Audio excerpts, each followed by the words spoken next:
Hello students, कक्षा 12 के भूगोल विषय की ऑनलाइन क्लासेस में आपका स्वागत है।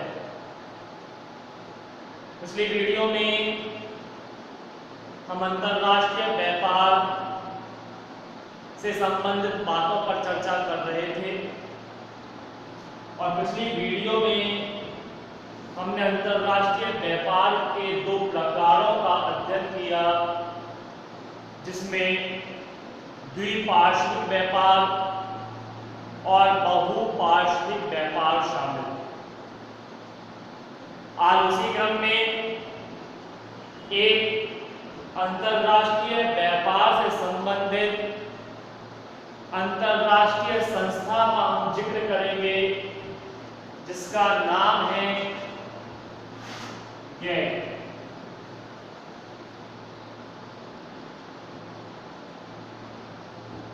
क्या है ये गैट, क्यों निर्मित हुआ, क्या है इसका कार्य? चर्चा करने से पहले कुछ प्रारंभिक बातें जरा ध्यान से सुनें। प्राचीन समय में अंतर्राष्ट्रीय व्यापार हुआ करता था। ऐसा नहीं है कि अंतर्राष्ट्रीय व्यापार कोई नई प्रक्रिया है या नई प्रणाली है। हालांकि वर्तमान में इसको गति मिली है, लेकिन प्राचीन समय में भी अंतर्राष्ट्रीय व्यापार होता था। कई ऐतिहासिक प्रमाण 15वीं सदी 16वीं सदी के अंतर्गत देखने को मिलते हैं कि जब भारत से वस्तुएं दूसरे देशों में और दूसरे देश की वस्तुएं भारतीय देशों में आती थी, न सिर्फ वस्तुएं अपितु सेवाओं का भी, श्रमिकों का भी, पूंजी का भी आयात निर्यात हुआ करता था। अर्थात अंतर्राष्ट्रीय व्यापार कोई हाल फिलहाल घटी हुई घटना नहीं। हाँ, ये जरूर कह सकते हैं कि वर्तमान समय में लगभग 1991 के बाद इसको गति प्राप्त हुई और वर्तमान में ये काफी तीव्र गति से कार्य कर रहा है। अन्यथा प्राचीन समय में भी अंतर्राष्ट्रीय व्यापार के कई प्रमाण देखने को मिलते हैं। तो प्राचीन समय में ये कह सकते हैं कि 1990 से पहले की अगर बात करें तो विश्व के अंतर्गत अंतर्राष्ट्रीय व्यापार जो हुआ करता था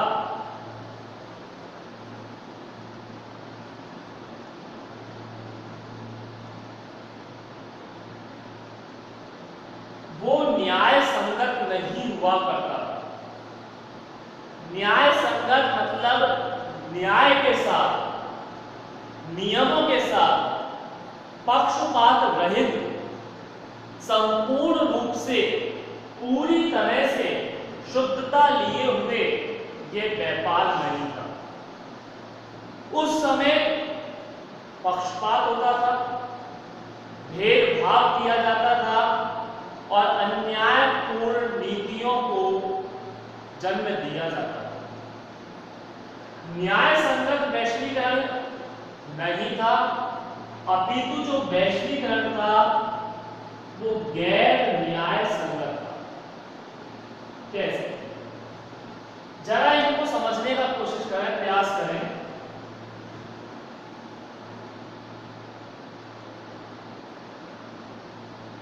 ये दो देश हैं, ए और बी, और मैंने इस तरह से कुछ एरो लगाए हैं। आप जरा देखकर बताइए, सोचिए, विचार कीजिए कि ये सर्किल, ये डायग्राम क्या कहना चाह रहे हैं।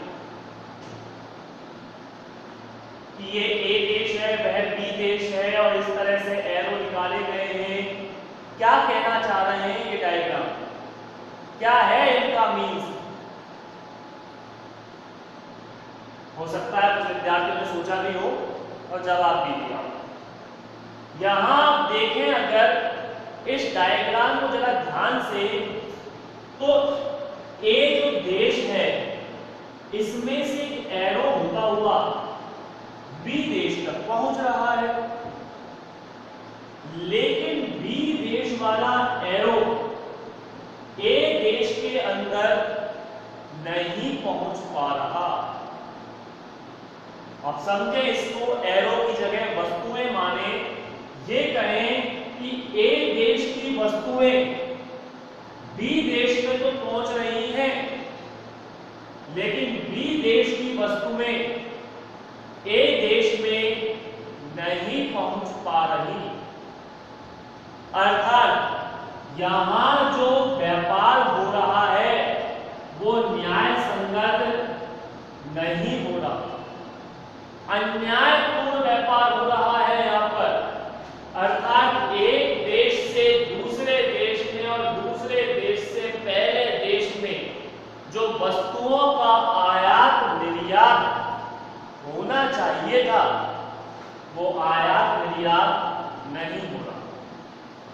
एक देश की वस्तुएं तो दूसरे देश में पहुंच रही हैं, लेकिन दूसरे देश की वस्तुएं पहले देश में यानी ए देश में नहीं आ रही। आप बताइए इसमें नुकसान कौन से देश को है, ए को या बी को? इसमें नुकसान होगा बी देश को होगा। क्यों?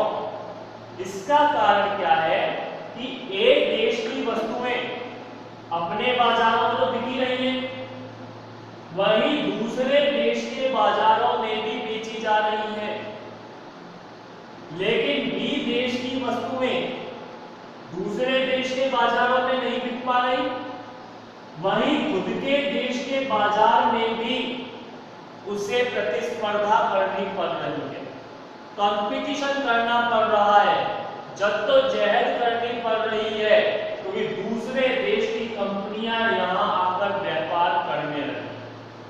तो ऐसे में जो नुकसान होता है वो बी देश को होता है। तो ऐसा व्यापार न्याय संगत व्यापार नहीं कहलाता, और प्राचीन समय में विश्व के देशों के द्वारा ऐसी ही स्थिति को जन्म दिया जाता। लेकिन विश्व के कुछ विकसित देशों के द्वारा ऐसी व्यवस्था को समाप्त करने के लिए एक अस्थायी संस्था का गठन किया गया, जिसे गैट कहा गया। सुनिए, गैट, जिसका पूरा नाम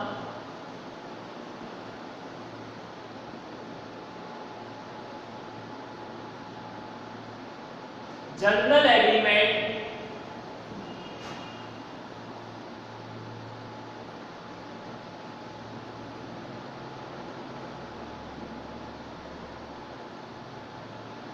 ऑन ट्रेड एंड टैरिफ है। General agreement on trade and tariff नाम है पूरा गैट का, जिसको हिंदी में अगर देखा जाए general agreement on trade and tariff का हिंदी नाम देखें तो जनरल का मतलब होता है सामान्य, एग्रीमेंट समझौता, ऑन पर, ट्रेड व्यापार, एंड और टैरिफ मतलब सीमा शुल्क, यानी व्यापार और सीमा शुल्क पर सामान्य समझौता। GATT, general agreement on trade and tariff, जिसका हिंदी नाम व्यापार और सीमा शुल्क पर सामान्य समझौता। यह एक अस्थायी संस्था थी जिसका निर्माण 1 जनवरी 1948 को हुआ, यानी 1 जनवरी 1948 को यह समझौता लागू हो गया और इसने कार्य करना शुरू कर दिया। क्या है, जरा इसको सेंटेंस वाइज देखें। गेट, जिसका पूरा नाम general agreement on trade and tariff है, जिसे हिंदी में व्यापार और सीमा शुल्क पर सामान्य समझौता कहा जाता है। इस समझौते पर प्रारंभिक समय में 96 देशों ने हस्ताक्षर किए और 1 जनवरी 1948 को यह समझौता लागू हो गया। यह एक अस्थायी समझौता था, या कह सकते हैं अस्थायी संस्था थी, यानी परमानेंट नहीं, टेम्परेरी थी, ताकि जो इमरजेंसी आ रही है, व्यापार में तकलीफें आ रही हैं, समस्याएं आ रही हैं, उनका हाल फिलहाल समाधान किया जा सके। तो यह एक अस्थायी संस्था थी जिस पर 96 देशों ने हस्ताक्षर करके इस समझौते को लागू किया।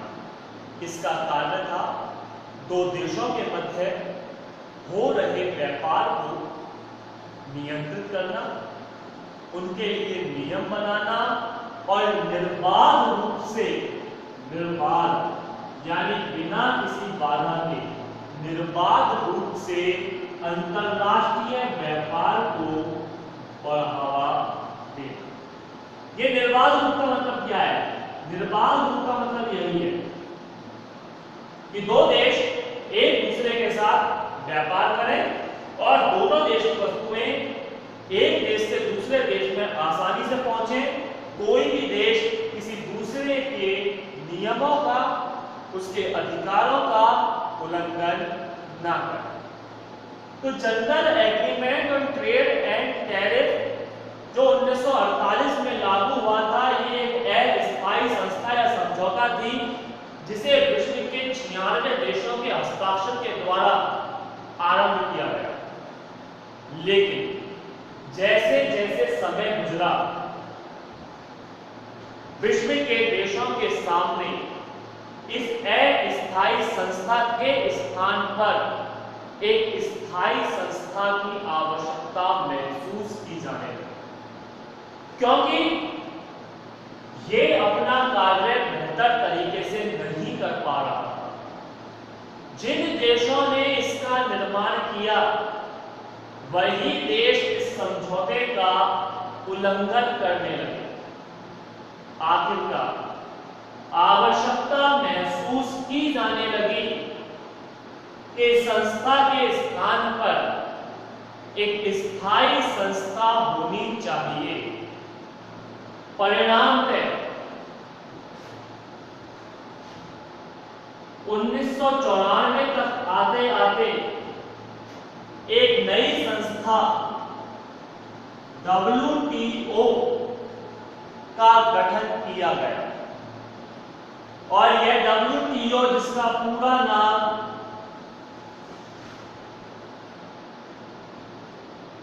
वर्ल्ड ट्रेड ऑर्गेनाइजेशन,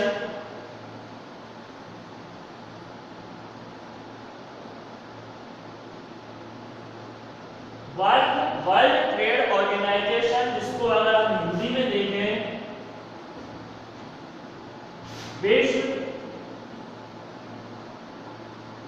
व्यापार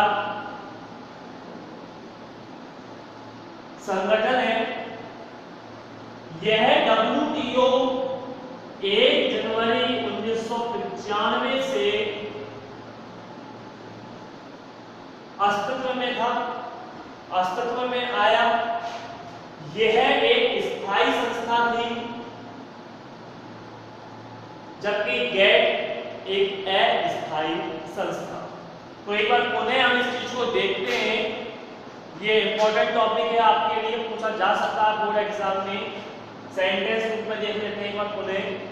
गेट, इसका पूरा नाम general agreement on trade and tariff है, जिसे हिंदी में व्यापार और सीमा शुल्क पर सामान्य समझौता कहा जाता है। विश्व के 96 देशों के द्वारा हस्ताक्षर करने के साथ यह अस्तित्व में आया और 1 जनवरी 1948 को इसे लागू किया गया।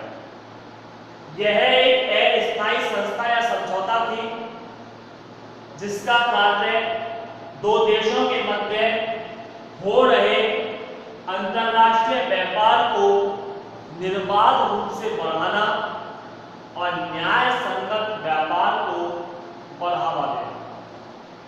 लेकिन जैसे जैसे समय गुजरा इस संस्था के द्वारा बेहतर तरीके से कार्य नहीं कर पाए। कारण था कि जिन 96 देशों ने इसका निर्माण किया था उनमें से कुछ विकसित देशों के द्वारा ही इस समझौते का उल्लंघन किया जाने लगा। आखिरकार आवश्यकता महसूस हुई कि इस अस्थायी समझौते के स्थान पर कोई स्थायी संस्था होनी चाहिए। परिणाम पे 1994 तक आते आते एक स्थायी संस्था का निर्माण शुरू हो गया और 1 जनवरी 1995 को एक नई संस्था अस्तित्व में आई जिसे वर्ल्ड ट्रेड ऑर्गेनाइजेशन या विश्व व्यापार संगठन कहा जाता है। यह संगठन आज वर्तमान में विश्व के तमाम देशों के मध्य हो रहे वैश्वीकरण यानी अंतरराष्ट्रीय व्यापार को बढ़ावा देने का कार्य करता है। और यदि कोई देश किसी दूसरे देश के नियमों का उल्लंघन करता है, उसके अधिकारों का हनन करता है तो WTO वर्ल्ड ट्रेड ऑर्गेनाइजेशन दखल अंदाजी करते हुए हस्तक्षेप करते हुए उस देश के अधिकारों की रक्षा करता है। यह एक स्थायी संस्था है जिसका मुख्यालय वर्तमान में जेनेवा स्विट्जरलैंड।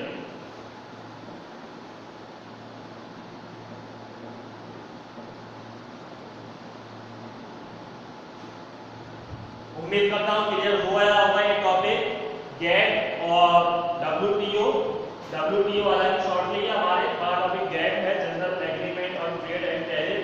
तो ये गैट के बाद जो अस्तित्व में आया है वो WTO। तो अंतरराष्ट्रीय संस्था है ये WTO जो अंतरराष्ट्रीय व्यापार को बढ़ावा देने का कार्य कर रही है। आज कोई भी देश किसी दूसरे देश के अधिकारों का हनन नहीं करता है और करता हुआ पाया जाता है तो ऐसी स्थिति में WTO दखलंदाजी करता है। हाँ, कई बार स्थितियां ऐसी सामने आती हैं जैसे वर्तमान में आ रही है भारत और चीन के मध्य। चीन के द्वारा भेजी जाने वाली तमाम वस्तुओं पर भारत सरकार ने प्रतिबंध लगा दिया, अर्थात ये स्थिति को जन्म दे दिया है।